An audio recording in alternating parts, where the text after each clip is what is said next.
So I just took a very short-term counter trade on pound dollar based on the fact that it was around half 12, and our prediction is price is going to manipulate between these times until half one UK time, pull back into this range and then continue lower.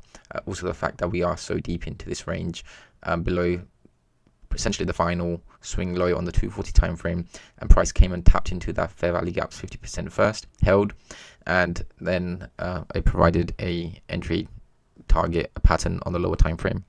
On the 1 hour, just before we approached the low of this, we had this pattern where price put in this pause candles, and then as this candle was appearing, price was just dropped between 12 and 1, and after that drop is when I started looking for entry.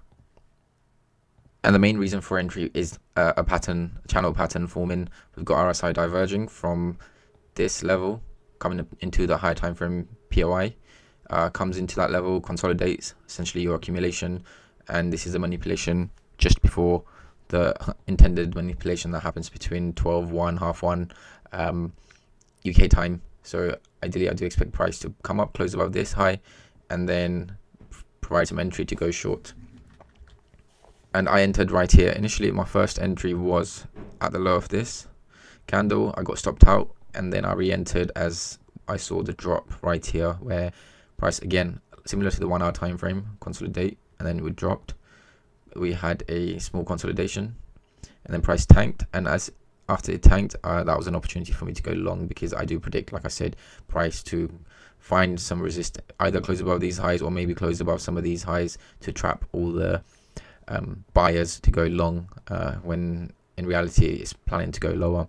So yeah, I took my entry off target 1 at the high right here, because I'm not going to I'm not aiming for two highs, especially on such a target when the market is so bearish. And then I took out my second target at these highs, somewhere around 1.5 and 1.9, so around like 1.5 in total. So happy with that trade. Let's just see how this plays out. Like I said, I do predict it can go all the way up to these highs, or somewhere above these highs, but that's not something I'm prepared to take on right now. So price maintained that channel, and came down and took out liquidity off the low during the London close session at 10 AM. However, for me, that is I was only aiming to trade the manipulation between 12 and 1 PM UK time, which is right here, which we get the manipulation and then price pulls back, takes out liquidity, because ultimately we are in a bearish trend. And the only reason I looked for entry around that time was because of the fact that it was 12 to 1, between 12 PM and 1 PM UK time, and a channel obviously forming at a key level on the higher time frame, being the swing low on the low of this range above the fair value gap. Then the manipulation happened until the next day, until NFP came out, and then NFP dropped the price into that daily time frame order block, and found some support where I took another trade. I'm going to link the other trade on this video.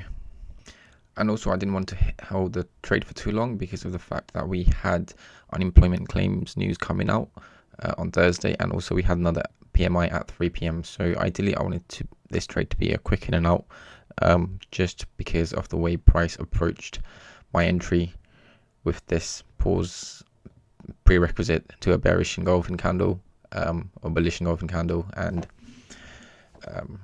the time it came down to that level, and also the fact that we had a channel on the 15-minute. No SMT on EU at the time. However, price, EU and GU were moving in completely different direction. So yeah, EU was making lower lows, whereas GU was making lower lows, whereas EU was pulling up and failing to make higher highs. So yeah, completely different directions for me to look for trades, or look for SMT. So I was not really focused on EU.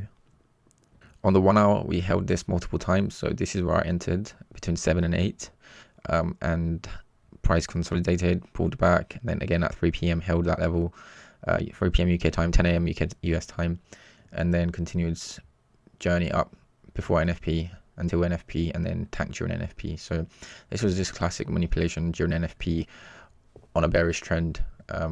Right, momentum is bearish since the start of the week.